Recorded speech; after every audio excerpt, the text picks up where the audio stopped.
guys like how like because this book was written in 2007, right? Is that right? I think so. I think that's what you said, Lindsay. I forget. I just did that, but it says 2006. Okay. And she references, like, she talks about her period, which I thought was really great, and how she, didn't talk. She's only going to tell her mom once she had pads, and so I thought that was kind of something that we could talk about, just because, like we talked about Kirsten Karchmar, very rarely do people ever reference their periods in anything, let alone literature. Yeah. Well, she talks about the belt and the, like, that's what you used to have to do. So like the belt and the clips in order to hold the pad up. Yeah. Terrible. Oh, I know. That makes sense. So like, no wonder nobody wanted to talk about it. They're like, oh, what is this I have to wear? This contraption. Yeah. Who made this up, a man? Well, even now that I have the period underwear, I'm like, I don't even know how I did pads anymore. I can never go back to pads now. That I'm gonna have to get the underwear then. I gotta try this. I placed another order like 6 weeks ago and have emailed Nyx twice, and they still haven't sent me my order, and I don't know why. I need underwear. Usually they're fast. Yeah. I know. But they have a sale right now.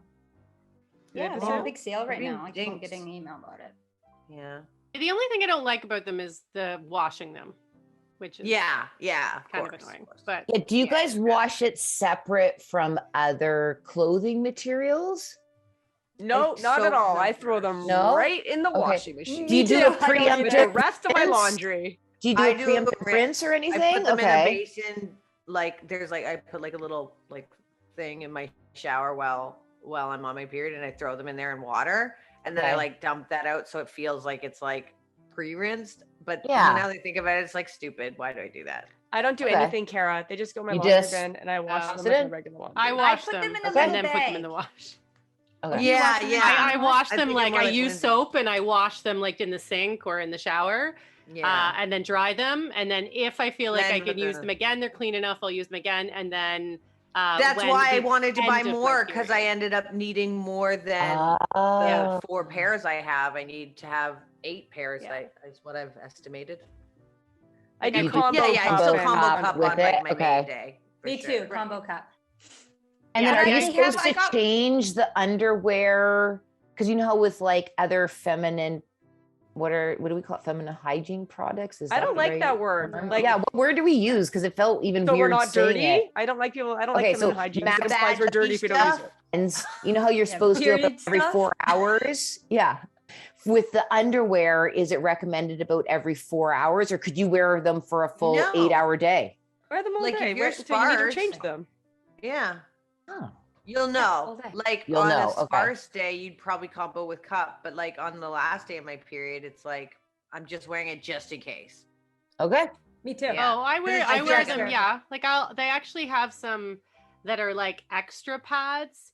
Yeah. Nighttime ones. Put on. So I often will just the separated pads. So I'll wear them and I'll put the other pad on, and then partway through the day I'll take the pad off and just finish wearing those ones. Okay. I don't use a cup because it hurts, but got it.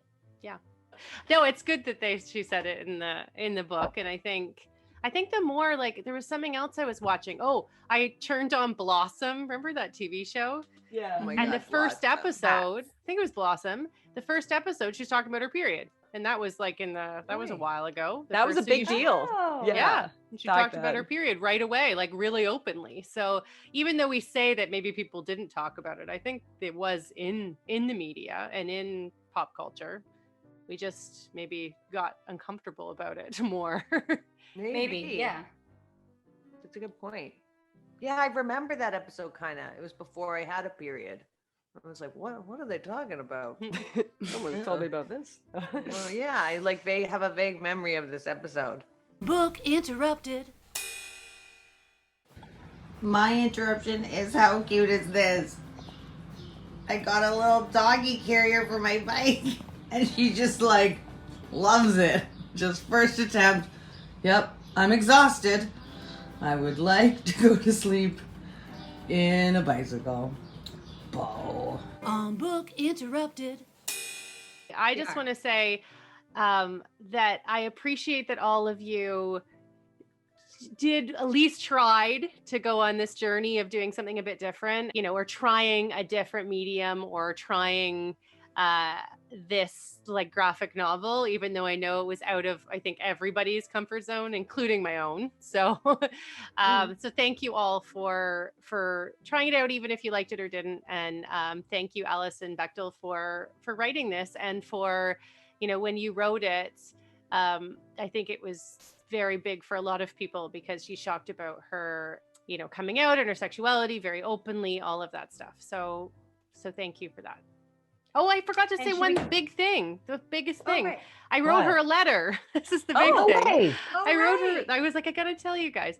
So I wrote her a letter. Now she probably won't want to come on the podcast because, you know, you guys hated the book. I like the book. I read it more than once. I read it so fast, I had to go through back later to make notes.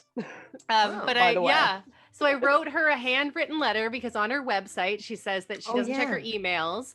She will check snail mail. So I hand wrote on this like old paper that I had that you used to like write when I was a kid. For some reason, I still have it with like, I don't know, flowers on it.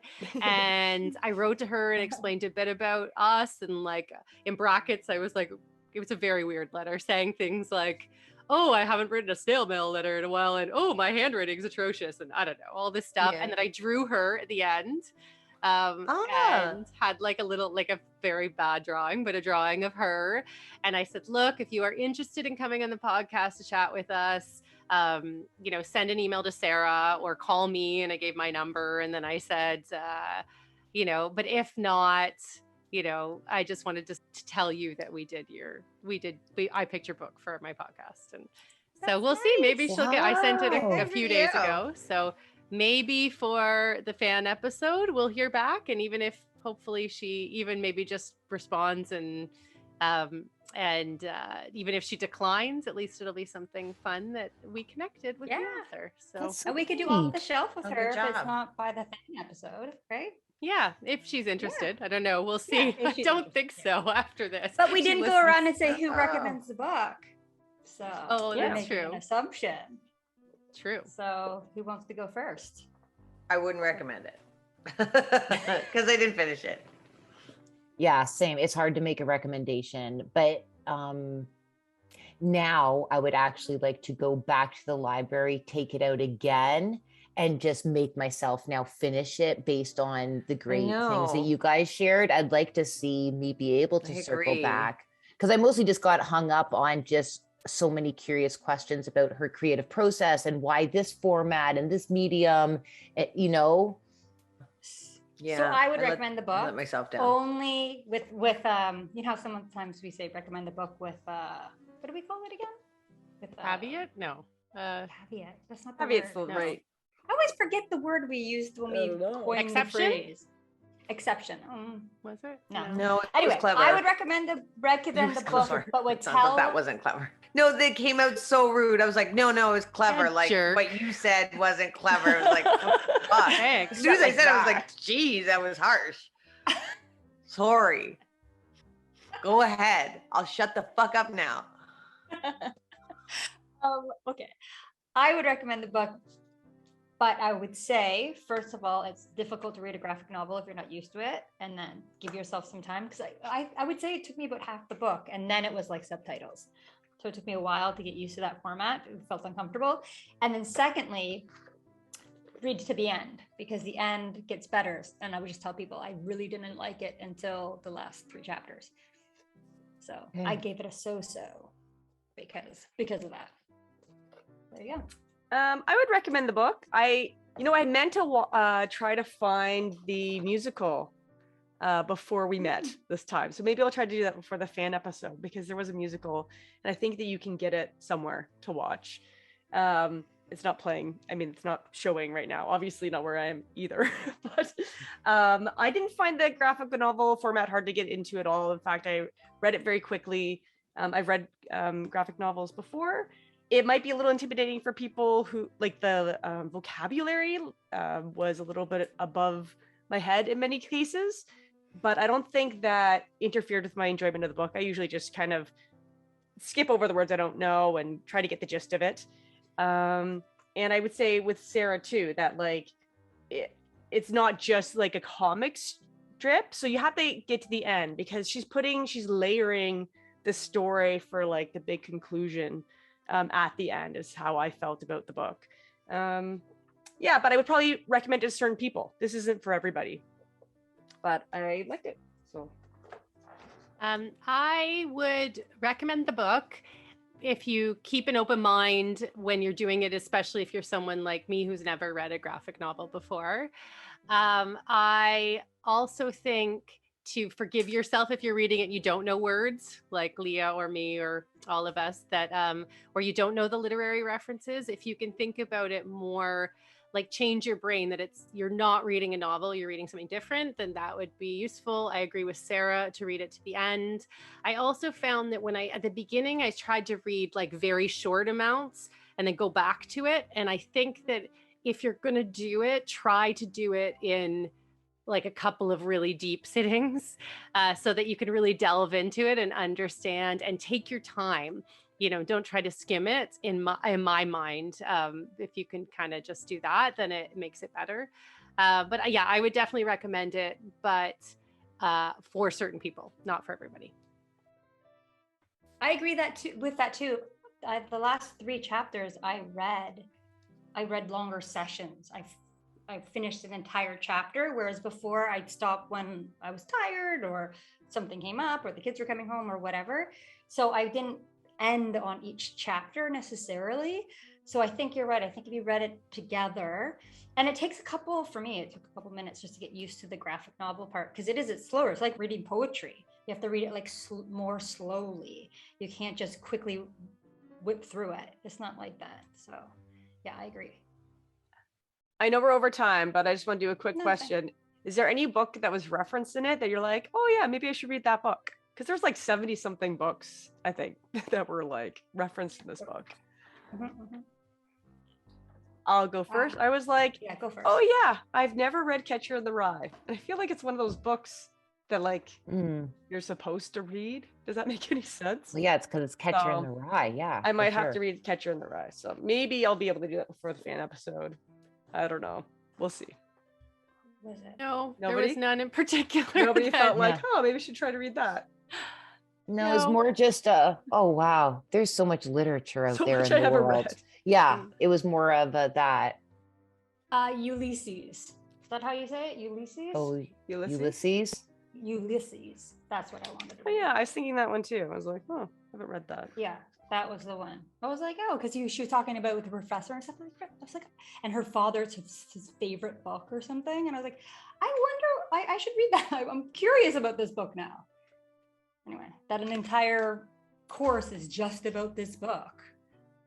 Yeah, that's the one for me. That's a sad ending. We should have like some big bang, whatever usually we have. Something. We're usually laughing and being like, oh, I have to get off now. Sorry. Yeah. Sorry. Well, there we go. We did it. Okay. Fun Home, a family tragicomic. Yeah. We made it through. We did it. My kids keep trying to pick it up. They're like, yeah, what's this book? I was like, this is an adult book. Me too. I'm like, oh, adult book. It has the word fun and it's an adult book. It looks very fun. Yeah. Oh, I wanted one quick other question. Sarah, I know you felt uncomfortable about some of the more graphic sex scenes. Did you make it through without? Okay. Yeah, because it was. I thought, because when I was flipping through, I thought it was going to be like a romance, but she never got into it like a romance. It was just like. It was like the girl she was with is just like a caricature. You know what I mean? Like she never developed her character at all. Like I didn't really get to know her at all. So it wasn't like a romance. So it didn't bother. I wasn't so embarrassed. It was just another picture to go through. Do you know what I mean? When I thought what it was when I was flipping through was that I was going to hear romantic dialogue to go with the sexual acts. I was feeling uncomfortable. You were uncomfortable with the romance part, but if it's just sex, that's just fine. That's like seems the opposite for Sarah. I just mean like she was almost like she was a secondary character. It would be different if she was a character that she made me grow to know. Do you know what I mean? She wasn't developed. She was just the knew who she background was, character. and then they showed a sex scene. I would have been like, oh, and she never described it. It was just like a comment that she had come back to the school. She's like, and I made it back there. What did she say here? She said, I returned to school. That's the beginning of her sex scene. She doesn't say anything about having sex. I returned to school. And then another part was that she wasn't doing her reading. That she stopped reading the book because she was, you know what I mean? It was like a reading James and the Giant Peach. It was like the sex was a side note. It was just a picture. There was no words to go with the actions. Do you know what I mean? Like, I didn't read my book and then a picture of her having sex. I returned to school, a picture of her having sex. You know, it wasn't like, and I finally came home to whatever her name was. I can't remember. That's good though, right? Because often like caressed and like oftentimes in like movies or shows where there's like a coming out or whatever, the emphasis is put on the sex, whereas this story is not. The emphasis isn't about sex. It's about like living your true self, and whether you hide who you are, and whether that brings you happiness or whatever. So it's kind of nice that there was a side note, but it's also funny that made you more uncomfortable that there wasn't romance, or more comfortable that there wasn't more comfortable. Romance. Yeah, maybe more comfortable. That's so funny because you love romance. I do love romance. That's why I always listen to love songs and stuff. It would have made me uncomfortable to see drawings of a romance. Like, I didn't even mind, it was morbid, but I didn't even mind the cadaver. It was graphic, but I wasn't like embarrassed. There you go. Okay, on that note. We're out. Okay. I still want to unpack this like sex versus romance thing, but I know we're not going to do it right here. But like, it just like, I got so many questions for you, Sarah. So many questions. What? Another time. Another time. We got to talk about burnout. Yeah. Before we burn out. Don't talk about burnout. Oh boy. If you've enjoyed these video highlights, listen to the full episode on our YouTube channel or wherever you get your podcasts. Remember to like and subscribe and ring that bell to be notified when new episodes are published. Find out more by going to www.bookinterrupted.com. Never forget, every child matters.